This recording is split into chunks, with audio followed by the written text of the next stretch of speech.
Senhor, neste teu dia. Aqui estamos na tua casa, também fizeste nossa, pelo coração e pelo Espírito. Vimos render-te graças por todas as tuas maravilhas, por todos os teus dons, por todas as tuas belezas, por todas as tuas promessas, por tudo que nos tens dado, por tudo que nos darás, assim como fizeste no passado e fazes hoje. Estamos certos de que o farás sempre. Tu és o mesmo ontem, hoje e eternamente. Digna-te, Senhor nosso e Deus nosso, de abençoar-nos nesta manhã. Estende tuas bênçãos de paz e de alegria espiritual a todos que sofrem, a todos que esperam, a todos que suplicam, a todos que gemem, a todos que estão nos mundos da provação, dos testemunhos e da solidão. Tua paz para todos os seres nós te rogamos, para os que estão longe e para os que estão perto, por Jesus Cristo nosso Senhor. Assim seja. Meus irmãos, nós trouxemos hoje para a nossa meditação a parábola do filho pródigo. Sabemos que todos a conhecem, talvez seja a história mais conhecida do Evangelho. É a história que todas as criancinhas conhecem nas classes de Evangelho. É a história que todos os professores de Evangelho falam com seus meninos, suas menininhas. É a história que alguém chamou o Evangelho dentro do Evangelho. É uma das 3 parábolas da misericórdia. É a única parábola que está tão somente no Evangelho de Lucas, aquele a quem Dante Alighieri chamou o escriba, o escritor da mansidão de Cristo. E em todo o Evangelho de Lucas nós encontramos esse doce vento, essa doce aragem da ternura, da gratidão, da misericórdia, que encheu o coração daquele médico admirável, cuja história sublime Emmanuel nos conta, com pormenores comoventes, no seu grande Paulo e Estevão. Scriba mansuetudinis Christi, o escriba da mansidão de Cristo, nos traz aqui, neste domingo, para que nós recordemos mais uma vez algumas belezas desta parábola. Ela contém tantas que eu não estou certo de poder trazê-las todas nesta manhã. Se assim não for, continuaremos, porque aqui nesta parábola há promessas sobre promessas, ternura sobre ternura, belezas atrás de outras belezas. É um encanto esta parábola. Ela vem logo em seguida a 2 pequeninas parábolas que mostram a alegria humana, a alegria do pastor que, tendo perdido uma ovelha das 100 que possuía, vai atrás daquela ovelha perdida e, quando a encontra, coloca gostosamente, alegremente às costas e diz aos seus amigos: achei minha ovelha perdida, achei minha ovelha que se extraviara. É a alegria humana. Depois vem a parábola da dracma perdida, a alegria simples de uma mulher simples, que perdendo, pobrezinha que era, perdendo uma moeda, chama as amigas, convoca para ajudar a procurar a moeda que lhe fazia tanta falta, e encontrando-a, alegres: achei minha dracma perdida. Jesus, certamente nascido numa casa pobre, certamente teve oportunidade de ver essas coisas, morando em lugar pobre como Nazaré. Certamente viu esses quadros da natureza de pastores procurando ovelhas perdidas, e quem sabe mesmo em sua casa não sentiu no seu coração de criança as aflições de sua mãe santíssima por ter alguma vez perdido alguma moeda? Pobrezinhos que eram todos eles do lar humilde de Nazaré. Então, ele quis mostrar que essas duas alegrias humanas, a alegria do pastor que encontra sua ovelhinha, a alegria da mulher pobre que encontra a moeda perdida, essa alegria existe também no coração de Deus. Quando um pecador se arrepende de seus erros, de seus extraviamentos, de seus pecados, e se volta para Deus, nosso Pai. Ele chega a mostrar aqui, antes das 3 parábolas, que há muita alegria no céu, no coração de Deus, entre os anjos do céu, quando alguém se arrepende dos seus pecados. Digo-vos que haverá maior júbilo no céu por um pecador que se arrepende, do que por 99 justos que não necessitam de arrependimento. Isso, o escritor da mansidão de Cristo e da misericórdia de Cristo está fazendo com esta declaração das palavras de nosso Mestre Senhor, um apelo sentido, silencioso, discretíssimo ao coração de cada homem, para que se examine, para ver se necessita de fato ou não de um Salvador. Faz lembrar aquelas palavras de Samônio a Gamaliel: eu fui abandonado pela esposa e pelos filhos, caí na miséria, doente.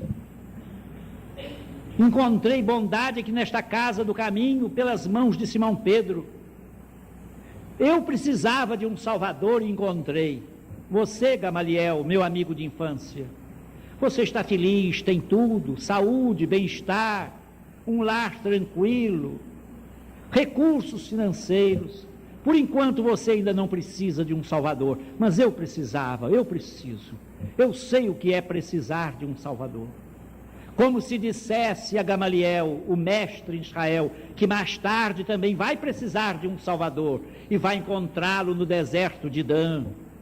Parece que a pessoa precisa chegar ao máximo de degradação da dor, ao máximo, às mais profundas regiões do sofrimento humano, as profundezas do poço da dor, para então sentir o seu nada, sentir como as comodidades, o bem-estar e as ilusões do mundo nada valem, e só o Espírito que vivifica, só o amor de Deus que supre todas as coisas e enche todos os vazios, pode realmente encher de paz e de alegria o coração do homem. Tu nos fizeste para ti, ó Deus, clama Santo Agostinho logo no início de suas confissões. Tu nos fizeste para ti, ó Deus, e o nosso coração não encontrará descanso enquanto não descansar em ti. O manso Lucas, patrono dos médicos, ele mesmo médico, que deixou a medicina do corpo para cuidar da medicina do espírito, seguindo São Paulo, ele que não conheceu Jesus pessoalmente, mas o único que nos deu um evangelho da infância de Jesus, porque foi procurar a Mãe Santíssima para conhecer o início da vida do Salvador. Lucas espera, com esta parábola que só ele registra nos evangelhos, a parábola do filho pródigo, que alguém já disse, melhor seria ser chamada a parábola do pai compassivo, porque o herói da parábola realmente é o pai. E Cristo, nos dando em seguida esta parábola, após a da dracma perdida e da ovelha extraviada, ele nos mostra que há alegria também no coração de nosso Pai do céu. Vejamos se podemos entender o mistério da alegria de Deus e unir o nosso coração ao coração do Pai, sentindo quanto é grande esse Pai que Jesus nos mostrou, quanto é bom, misericordioso, clemente, pacientíssimo, compassivo, o Pai nosso que está nos céus, Pai de Jesus Cristo e nosso Pai. Leiamos o texto da parábola. Um homem tinha 2 filhos. Disse o mais moço a seu pai: meu pai, dá-me a parte dos bens que me toca. E ele repartiu os seus haveres entre ambos.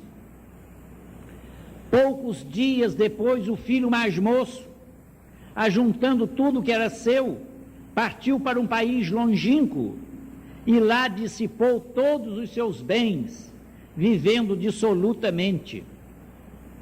Depois de ter consumido tudo, sobreveio àquele país uma grande fome e ele começou a passar necessidades. Então foi encostar-se a um dos cidadãos daquele país e este o mandou para os seus campos guardar porcos. Ali desejava ele fartar-se das alfarrobas que os porcos comiam, mas ninguém lhe as dava. Caindo, porém, em si, disse: quantos empregados de meu pai têm pão com fartura e eu aqui estou morrendo de fome? Levantar-me-ei, irei a meu pai e dir-lhe-ei: Pai, pequei contra o céu e diante de ti, já não sou digno de ser chamado teu filho, mas recebe-me como um de teus empregados. E levantando-se, foi para seu pai. Estando ele ainda longe, seu pai viu-o e teve compaixão dele, e correndo o abraçou e beijou. Disse-lhe o filho: Pai, pequei contra o céu e diante de ti, já não sou digno de ser chamado teu filho. O pai, porém, disse a seus servos, como que interrompendo: trazei-me depressa a melhor roupa e vestilha, e ponde-lhe um anel no dedo e sandálias nos pés. Trazei também o ovilho cevado, matai-o, comamos e regozijemo-nos, porque este meu filho estava morto e reviveu, estava perdido e foi achado. E começaram a alegrar-se. A parábola poderia terminar aí, mas Jesus quer mostrar outro aspecto do coração humano. Não só o aspecto da bondade de Deus, do perdão, que vem antes do pedido de perdão, o beijo do pai e o abraço do pai, vem antes do pedido de perdão do filho, tão grande é o amor paterno. Mas Cristo quer mostrar outro aspecto da nossa degradada natureza humana. Ora, seu filho mais velho estava no campo, e quando voltou e foi chegando à casa, ouviu música e dança, e chamando um dos empregados, perguntou-lhe que era aquilo. Este lhe respondeu: teu irmão chegou e teu pai mandou matar o novilho cevado, porque o recuperou com saúde. Então ele se indignou e não queria entrar na casa. E saindo seu pai, procurava conciliá-lo. Mas ele respondeu: meu pai, há tantos anos que te sirvo, sem jamais transgredir uma ordem tua, e nunca me deste um cabrito para eu me regozijar com os meus amigos. Mas quando veio este teu filho, que gastou os teus bens com meretrizes, tu mandaste matar para ele o novilho cevado. Replicou-lhe o pai: filho, tu estás sempre comigo, e tudo que é meu é teu. Entretanto, cumpria nos alegrarmos e regozijarmos, porque o teu irmão estava morto e reviveu, estava perdido e foi achado. Meus amigos, há uma infinidade de belezas nesta parábola. Primeiro, ela nos mostra que Deus também se alegra quando um pecador se arrepende. Que bela, profunda declaração de Cristo antes das 3 parábolas da misericórdia. A que mostra a alegria da mulher que acha a dracma perdida, a do pastor humilde que acha a ovelhinha que se extraviou, e agora vai nos mostrar que não são só as criaturas humanas que se alegram. A alegria não é um dom humano somente aqui da terra. A alegria é um dom dos anjos, é um dom de Deus. A alegria é alguma coisa que existe também no coração de nosso Pai do céu. Quando alguém volta para os seus braços, há mais alegria no céu quando um pecador se arrepende do que quando 99 justos permanecem corretamente na vida sem necessidade de arrependimento. Que ênfase imensa o Evangelho nos traz aqui. Que apelo silencioso, profundo, maravilhoso, sobre-humano, da vontade divina de que cada filho volte para o coração do Pai. É o apelo que se estende por todos os profetas. É o apelo que está cantante nos salmos, vibrante nos provérbios de Salomão, maravilhoso no livro de Eclesiastes, e por todas as páginas do Velho Testamento vibra aquele mesmo e uníssono apelo de Deus: filho meu, dá-me o teu coração, dá-me o teu coração de pedra, e eu te darei um coração vivo, sensível de carne. E o Velho Testamento ainda lembra, e São Paulo repete: não endureçais, ouvindo a palavra divina, não endureçais os vossos corações, como fizeram os hebreus no deserto, revoltando-se contra o Pai, e construindo, para substituir o culto divino, um bezerro de ouro. Não endureçais os vossos corações. Quando Cristo chega, e o escriba da mansidão de Cristo nos traz a doce parábola do pai compassivo do filho pródigo, é que isto é importante. É realmente, como alguém já disse, é o Evangelho dentro do Evangelho. Esta parábola é o Evangelho dentro do Evangelho.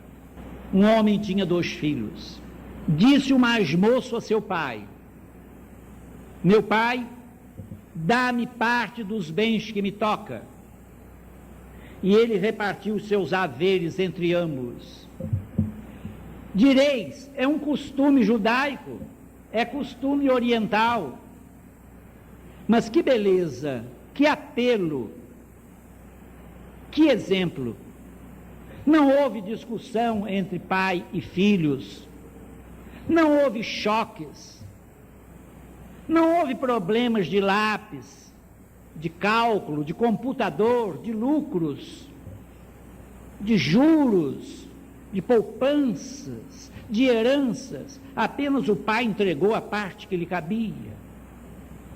Isso mostra a generosidade de Deus, do Deus que não raciona sua misericórdia para conosco, do Deus que nos dá abundantemente, do Deus que socorre cada alma sem discussões. Como alguém já disse bem, Deus não discute com seus filhos. Deus não tem projetos como nós temos projetos. Deus tem um plano de salvação, um plano de amor que se estende a todos. E todos são seus filhos, tanto o filho pródigo, como aquele filho ciumento, que ficou servindo ao seu pai todos os dias, sem nunca lhe desobedecer.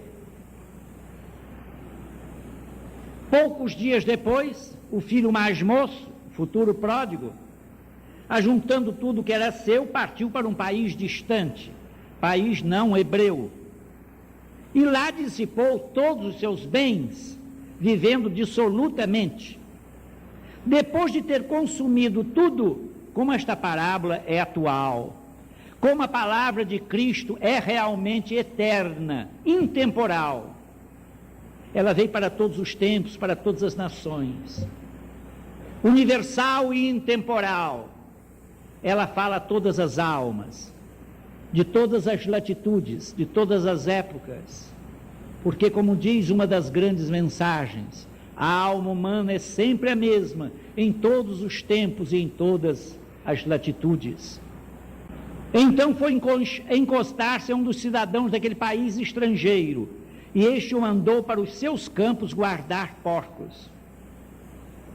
Era a máxima ofensa que alguém poderia fazer a um judeu daquele tempo, guardar porcos, porque pela lei mosaica, o porco era um animal chamado imundo, ritualmente imundo. Era um preceito de higiene, de medicina preventiva, a que o legislador hebreu deu uma característica divina para evitar a expansão da lepra que o porco trazia, lepra e outras doenças. Então, guardar porcos, comer carne de porco, era coisa que nenhum judeu fazia. Guardar porcos, tomar conta de porcos, ele que poderia ser um pastor de ovelhas, ou um lavrador, para ele era a máxima das abjeções. Era a maior degradação que podia ser feita a um filho de Israel. Mas não chegou apenas a guardar porcos, a ser um pastor de porcos, mas queria comer das alfarrobas, uma fruta que só serve para alimentar animais, e às vezes até prejudica a saúde se o homem quiser, dando fortes dores de estômago. Mas mesmo assim, tamanha era a fome e a miséria e a seca que lavrava naquele país distante, que ele queria comer as alfarrobas, o fruto da alfarrobeira, mas os donos dos porcos não davam, porque a seca e a fome era grande também naquele país, ninguém lhes dava. Então ele pensou, a que estado de degradação chega o homem? É isto que na parábola do filho pródigo se mostra e que nas outras duas parábolas da misericórdia não aparece. Nas outras parábolas há apenas a alegria de encontrar o que estava perdido. Aqui também há. O pai se alegra com o filho perdido que voltou. Mas aqui mostra duas outras coisas: a degradação pela ambição, que é o caso do mais moço, e a degradação moral pelo ciúme, pela inveja, que é a degradação do filho mais velho. A queda do homem, a degradação da criatura humana, e como Deus pode levantar a alma caída pela ambição, pelo desejo de correr mundo, pelo desejo de aventuras, como também pela inveja, pela astúcia, pelo ciúme, pelo ódio de um próprio irmão. Mas quais são os raciocínios daquele filho pródigo lá nesse país distante, estrangeiro? Ele pensou, na casa de meu pai há muitos empregados e todos comem fartamente, à vontade, e eu aqui passando fome. Eu, filho de um pai rico, poderoso, dono de uma fazenda, tendo tudo de bom e do melhor para viver, eu aqui passando fome e não podendo comer nem os frutos da alfarrobeira, nem comida destinada aos porcos, porque não me dão. Tamanha é a fome, tamanha é a seca. Então ele teve uma ideia divina, que é a ideia que é apontada pelo escriba da mansidão de Cristo como a ideia necessária. Ele compreendeu que ele pecou, porque ele usa a frase do salmista. Ele usa, certamente foi educado nas escrituras sagradas e usou justamente a palavra símbolo, a palavra-chave do salmo penitencial de Davi. Palavra que resume toda a nossa queda espiritual. Palavra que alguém já disse bem, resume toda a teologia cristã. Pequei, estou convencido que sou um pecador. Jesus nos convence disso em várias passagens do Evangelho. Ele vem buscar e salvar o que estava perdido. Ele é, portanto, aquele que busca as nossas almas, o nosso Salvador. Falta apenas que nós nos consideremos perdidos, caídos, filhos pródigos, o que nem todos, como acontece com o filho mais velho, se considera. Caindo, porém, em si, ele pensou, e então disse: levantar-me-ei, irei a meu pai, e dir-lhe-ei, Pai, pequei contra o céu e diante de ti, já não sou digno de ser chamado teu filho, mas recebe-me como o último de teus empregados. Vede aqui toda a nossa história espiritual, a história do nosso passado, do nosso presente e do nosso futuro. Pode acontecer isso? A história toda de uma alma está em apenas um versículo do Evangelho? A história do nosso passado está nisso. Vidas e vidas, séculos, milênios, que Davi, o rei salmista, resumiu com uma palavra só, como síntese suprema e dolorosa de nossa queda e de nossas quedas, de nossa queda original e de nossas quedas futuras, já que nos habituamos a cair, já que as quedas passaram a ser, segundo a palavra de Gautama, o Buda, o nosso pecado predileto. Cair, cair, cair. E então quedas, quedas, quedas. Essa palavra está sintetizada no verbo do salmo penitencial. Pequei. Mas para o pecado há remédio, porque Deus é um Deus de paz, Deus de amor, Deus de salvação, Deus de esperança, Deus clementíssimo, Deus misericordiosíssimo, Deus compassivo, Deus Pai do Filho pródigo, Deus que é o Pai da parábola, Pai da vida, o Pai nosso que está nos céus. E tão grande foi a confiança desse filho moço, que dissipou tudo com meretrizes, que viveu vida dissoluta, que desceu até o fundo do poço de todas as abjeções humanas, de todos os pecados, de todas as degradações. Há esperança para ele? Há sempre esperança para todos. Há esperança para todos os criminosos, há esperança para todos os bandidos, há esperança para todas as almas degradadas que chegaram até os abismos do pecado e do erro. A esperança está em Deus, no Deus Salvador, que enviou Jesus Cristo, em semelhança nossa, em semelhança da carne e do pecado, e se fez homem e habitou entre nós, e vimos sua glória e beleza, e em tudo foi semelhante a nós, menos no pecado, imagem visível do Deus invisível, nosso Salvador. Então o filho pródigo creu nesse Deus Salvador, nesse Pai, que ele dentro de alguns dias vai ver que era aquilo mesmo que ele esperava do amor do seu Pai. Que certeza do amor do Pai! Ele que se havia degradado até o máximo, aos abismos do inferno, tem fé no amor do Pai. É isso que falta a muita gente. Muita gente se abisma e se envergonha de tal maneira dos seus pecados, e passa a ter tanto nojo de si mesma, que passa a descrer da misericórdia de Deus. Ou então não pensa, mas sente, isso que está no inconsciente coletivo de todos os pecadores: Deus não pode me perdoar, eu sou nojento demais para receber perdão. E diz a outra irmã: eu sou pútrida demais para que Deus tenha misericórdia de mim, eu sou um escárnio. São Paulo uma vez disse: eu sou um abortivo, nem sou digno de ser chamado apóstolo, que perseguia a igreja de Deus. Miserável homem que eu sou, quando quero fazer o bem faço o mal, e o bem que quero fazer não faço, e o mal que não quero fazer esse faço. Quem me livrará do corpo desta morte? Mas no seu coração ele recebeu a resposta do Pai, a graça de Deus por Jesus Cristo nosso Senhor.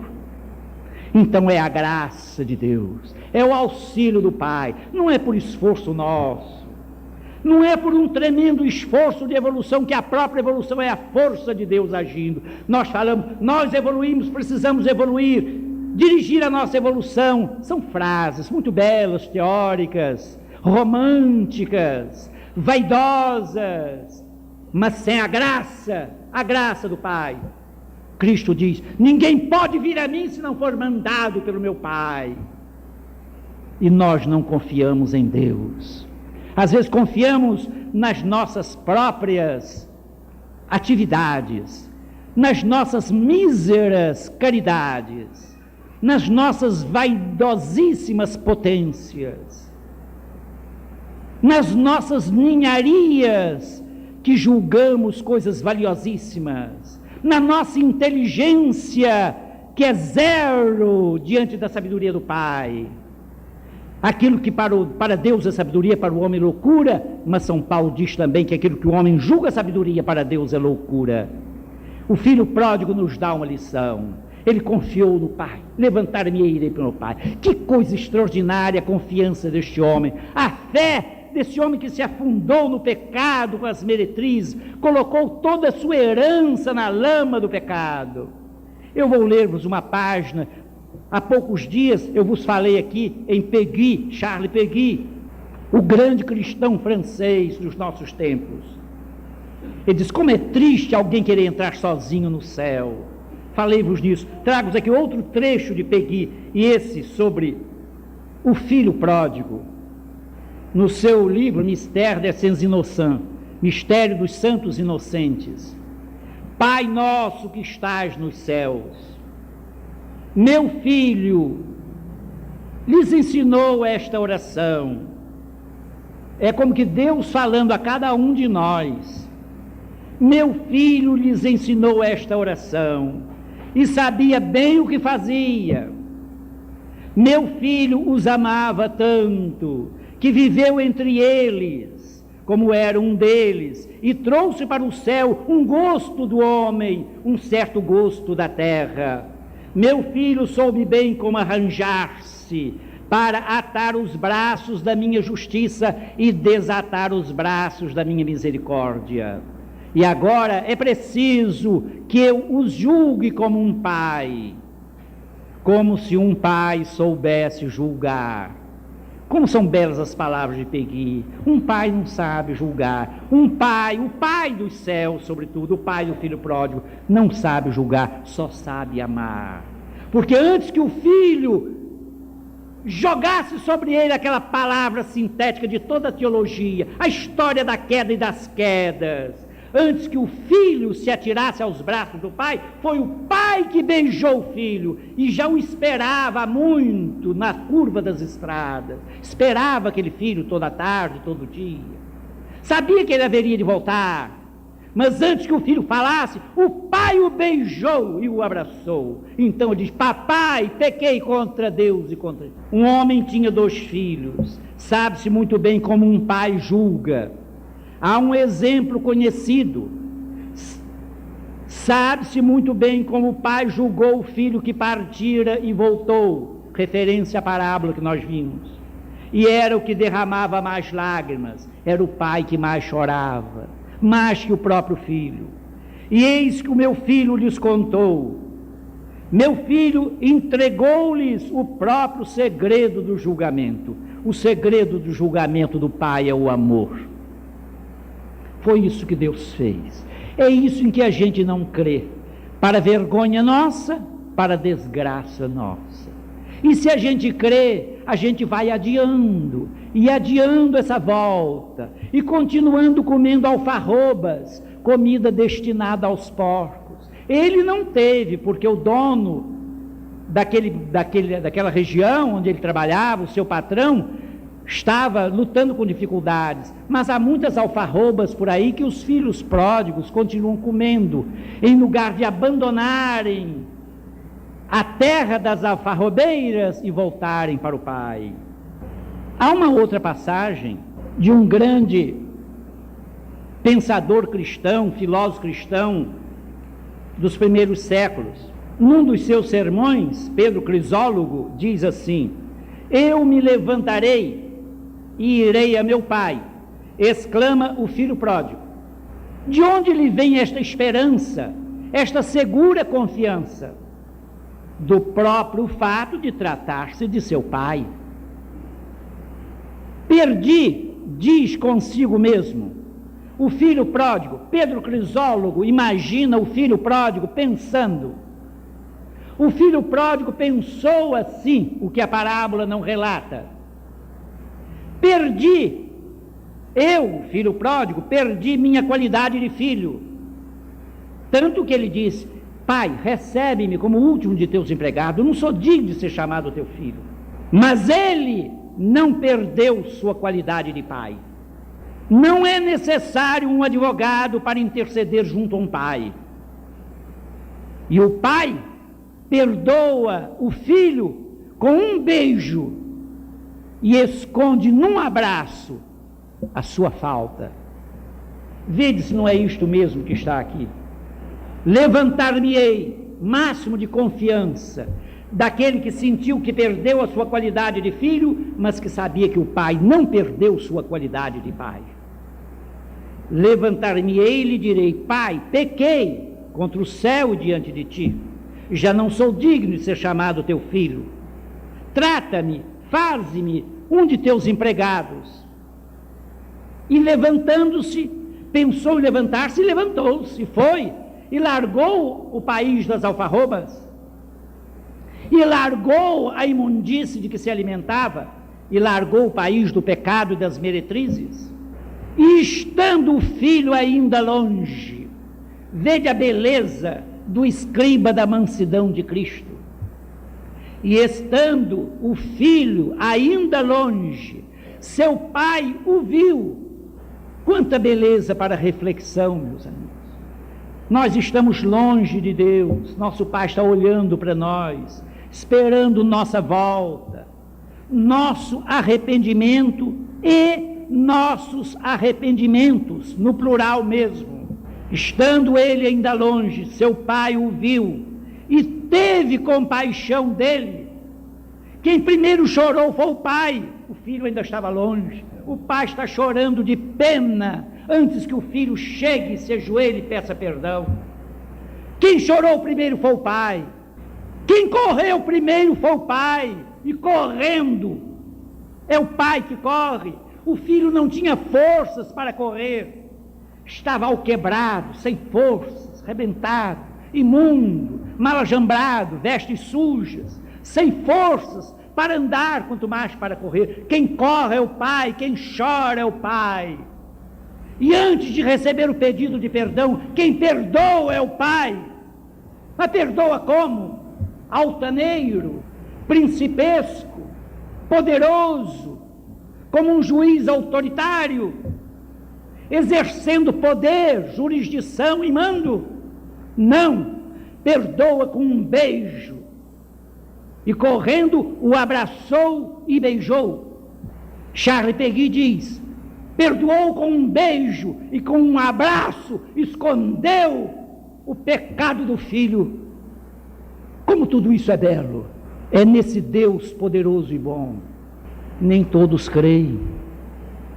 Porque se houvesse crença nesse Deus, e se houvesse reflexão sobre os próprios pecados, se cada um refletisse sobre a própria ruindade, sobre suas friezas, sobre suas astúcias, sobre suas durezas, sobre as próprias crueldades que alberga no coração, sobre as maldades que pensa, sobre as palavras duras que fala, sobre a frieza que espanta, sobre a crueldade que mata, sobre as palavras que massacram, sobre tanta maldade espalhada mundo afora, se refletisse, também diria como Davi: pequei, mas tenho um pai que perdoa com um beijo e com um abraço dissolve os meus pecados.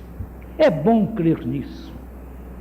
Nós estamos, meus amigos, nós estamos muito imbuídos daquele racionalismo do século XIX, da ideia de que eu penso, logo existe. Nós estamos com séculos e séculos de cartesianismo, de raciocínio, e isso nos tem assassinado a alma. Pensamos,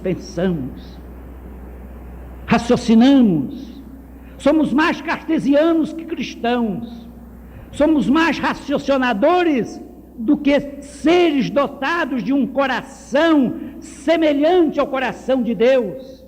E Deus os criou à sua imagem e semelhança. Diz a Bíblia nas suas primeiras palavras.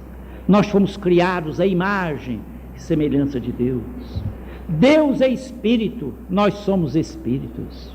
Deus é eterno, nós somos eternos. Por que não nos aproximarmos desse Pai maravilhoso? Por que não voltarmos a Ele?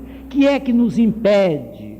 Se é o desejo de gozar a vida e de ganhar o mundo, que foi a ilusão do filho pródigo, vale a pena resolver agora aquele problema que Cristo nos propôs a todos os séculos e a todas as criaturas.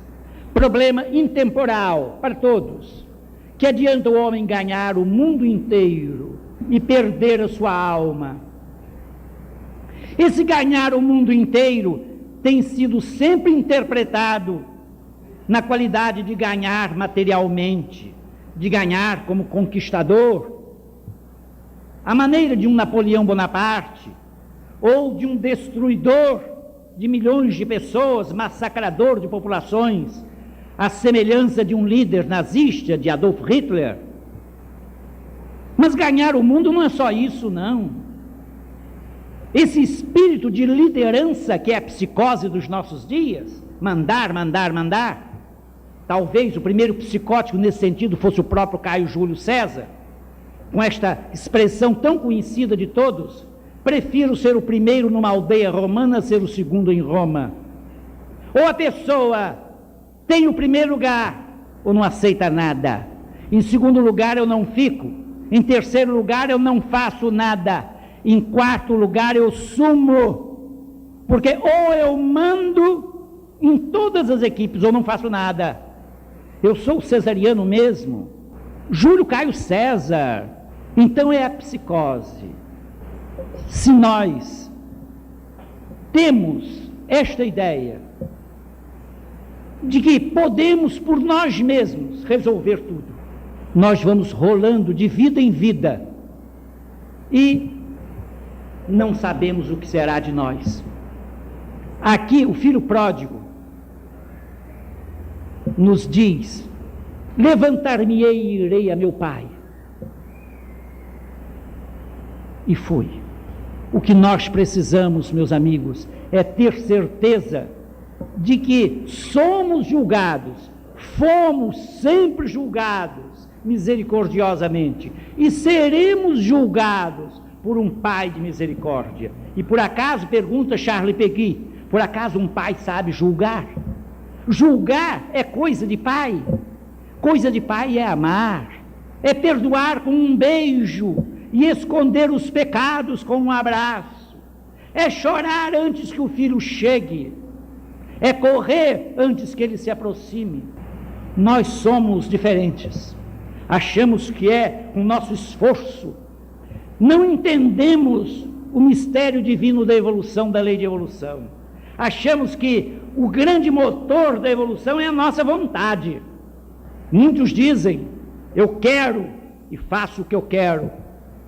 Napoleão também dizia isso, e vimos o resultado do orgulho do homem. Dizem, falou o grande Corso, Napoleão Bonaparte, dizem que o homem propõe e Deus dispõe, mas eu sou aquele que propõe e aquele que dispõe. E nós sabemos o que aconteceu com o grande exército. À medida que o inverno chegava e os soldados do grande exército avançavam, os russos iam queimando cidades e palácios e searas e campos e destruindo tudo, e Napoleão avançando através do inverno, como nunca houve inverno tão rigoroso na Rússia como naquele princípio de século. E quando ele chegou a Moscou, encontrou o esqueleto de uma capital, uma cidade morta, palácios vazios, em chamas. E o grande exército voltou, porque não havia trigo, não havia alimento, não havia agasalhos, e foi se dizimando, e chegou um farrapo, um grupo de esfarrapados à França. Dizem que o homem propõe e Deus dispõe, mas eu sou aquele que propõe e aquele que dispõe. Nós laboramos num erro muito grande, perdemos a confiança em Deus, pelo orgulho, eu faço, eu quero, eu posso. Perdemos a confiança no Pai que perdoa com um beijo e esconde os nossos pecados num abraço. Para crer, eu faço. Para substituir a confiança em Deus pela liderança das obras e os frutos das obras e a vaidade do fazer muita coisa, do fazer bonito, do crescer, do exibir-se, do autopromover-se. Cada um quer ser mais importante, sobressair, aparecer, subir, mostrar-se, autopromover-se. Que adianta o homem ganhar o mundo inteiro assim também? Não é só como Napoleão ou Hitler ou Bonaparte ou César, não é só ganhar o mundo materialmente, é ganhar espiritualmente também, ganhar com a genialidade vista pelo mundo, ser um sábio. Mas que vale na eternidade um sábio que desprezou a Deus? Que vale na eternidade um sábio que só cultivou a vaidade? Um sábio que esqueceu durante a vida inteira que existiam órfãos, que existiam viúvas, que existiam pobres, que existiam pessoas solitárias, que existiam almas tristes, corações flagelados, muita gente sofredora, milhões de famintos, desempregados e miseráveis no mundo. E ele só queria ser sábio, crescer, subir, exibir-se. Que adianta o homem ganhar o mundo inteiro e perder sua alma? Este foi o maior problema de matemática espiritual que Cristo nos propôs. Aqui nós vemos uma história verdadeira. O filho pródigo é cada um de nós. Vale a pena pensar assim. E vale a pena experimentar também, como diz André Luiz, experimente hoje. O que é bom, não deixe para amanhã, experimente hoje. É o apelo de André, experimente hoje, experimentar hoje a experiência divina do filho pródigo. E esquecer o ciúme, a inveja do filho mais velho, que ficou revoltado. E vede que pai maravilhoso, não apenas perdoou com um beijo, não apenas escondeu os pecados num abraço paternal, mais ainda, trazei-me depressa a melhor roupa e vestir-lhe. O filho estava esfarrapado e sujo. Ponde-lhe um anel no dedo. Há anos passados, alguém, que coisa triste, interpretou esta palavra, ponde-lhe um anel no dedo, como se Jesus quisesse dizer que a vaidade não é nada demais. A pessoa pode usar anéis, encher-se de brilhantes, de joias, pode embonecar-se à vontade, encher-se de joias, porque no Evangelho está a aprovação. Isso foi pregado em tribuna espírita. No Evangelho está a aprovação, o assentimento de Cristo em favor da vaidade humana. Pode encher-se de brilhantes, de joias. Não é nada disso. Se Jesus não condenou a vaidade, porque ele sabe que os homens ainda são vaidosos e não vão deixar a vaidade por causa de uma palavra dele. Problemas de consciência e não de pregações. Trazei-lhe a melhor roupa e vestilha, e ponde-lhe um anel no dedo e sandálias nos pés. O filho voltou descalço. Descalço naquela época só andavam os escravos, só os escravos. A sandália nos pés era restituir ao filho pródigo a dignidade de filho da casa. Você é filho, não vai ser o último dos empregados, o último dos escravos, é filho. Você vai ter restituída a sua dignidade de filho, com as sandálias de filho, de civilizado, de homem no gozo de todos os direitos familiares, de todos os direitos de família e de sucessão. E o anel no dedo, o anel sigilo, o anel com que o filho tinha reconsiderado a sua posição de membro da família, e o anel sigilo para marcar qualquer documento, para timbrar qualquer documento.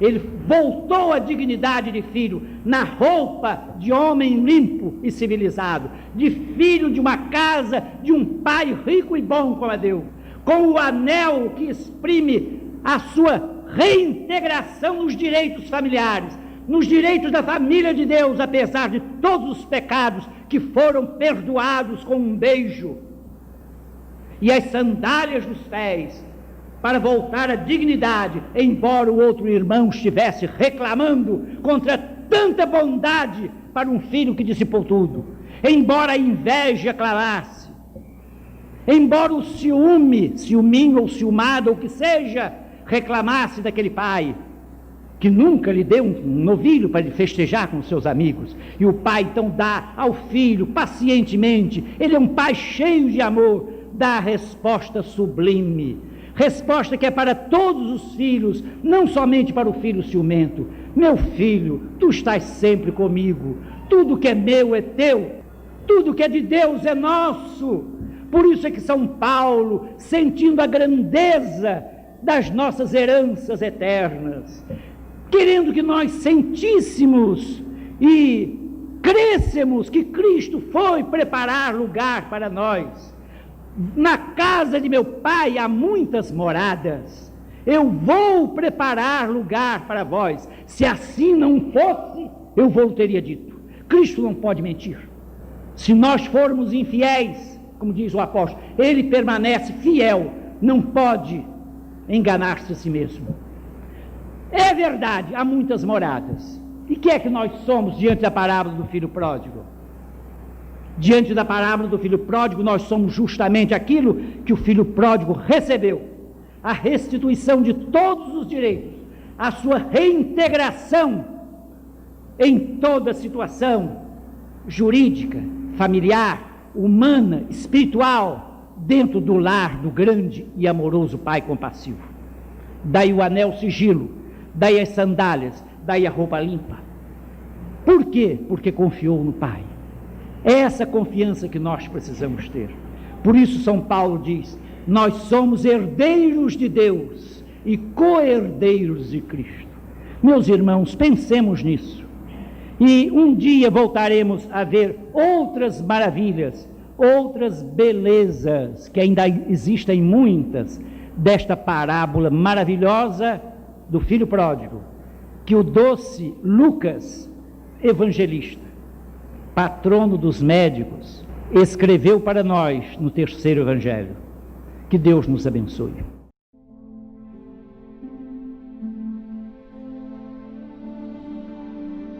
Bendizemos-te, ó Pai, pela parábola do filho pródigo que teu filho amado nos contou, revelando-nos tua bondade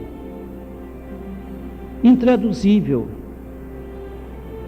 revelando o teu amor clementíssimo, tua misericórdia sem limites, teu perdão sempre pronto e sempre aberto, teus braços estendidos, teus olhos saudosos, teu coração brilhante de luz e de compaixão.